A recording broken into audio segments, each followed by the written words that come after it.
Welcome to blue pen blue marker. हम आपका blue pen blue marker में स्वागत करते हैं दोस्तों।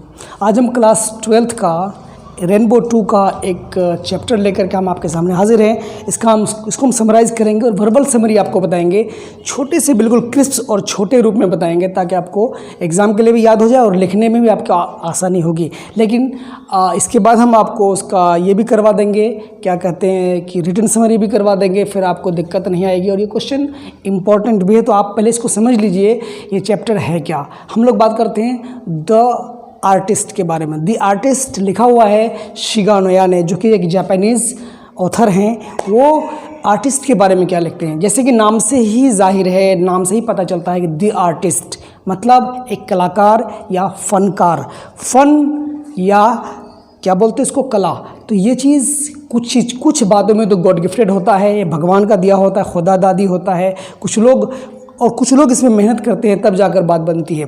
तो ये पूरी की पूरी कहानी जो शिगा नोया ने लिखा है, एक छोटे से प्राइमरी स्कूल के बच्चे के लिए लिखा है जिसकी उम्र है 12 साल। उसको एक शौक़ होता है, उसको एक गॉड गिफ्टेड, वो एक आर्टिस्ट है, उसमें एक आर्ट छुपा होता है।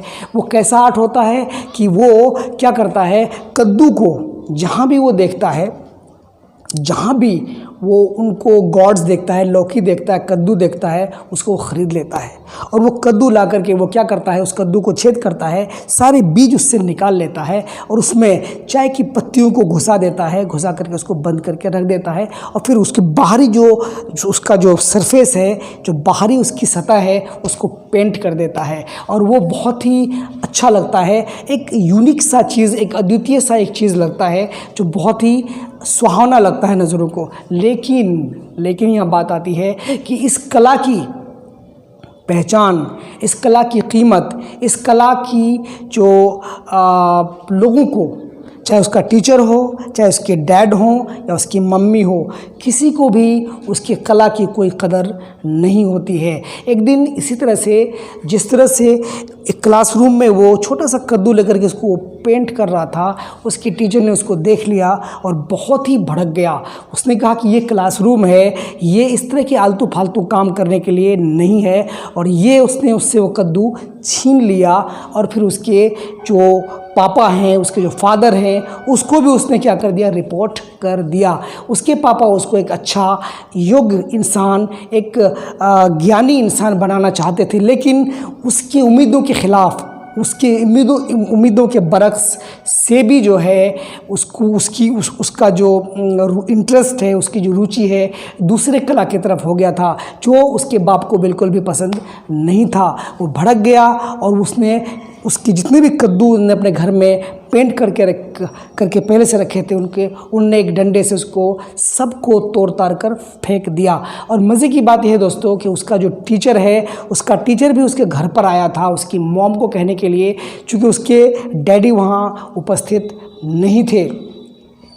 और टीचर को ये बात बुरा लगा, क्योंकि उसके क्लास में वो ऐसा कर रहा था जबकि वो पढ़ने वाला क्लास था, तो उसको बुरा लगा। उसने वो जो कद्दू है उसका वो ज़ब्त कर लिया और स्कूल में ही काम कर रहे जो पोटर था, एक जो मिट्टी के जो बर्तन बनाता है, कुम्हार जिसको हम लोग बोलते हैं, पोटर को उसने वो कद्दू दे दिया।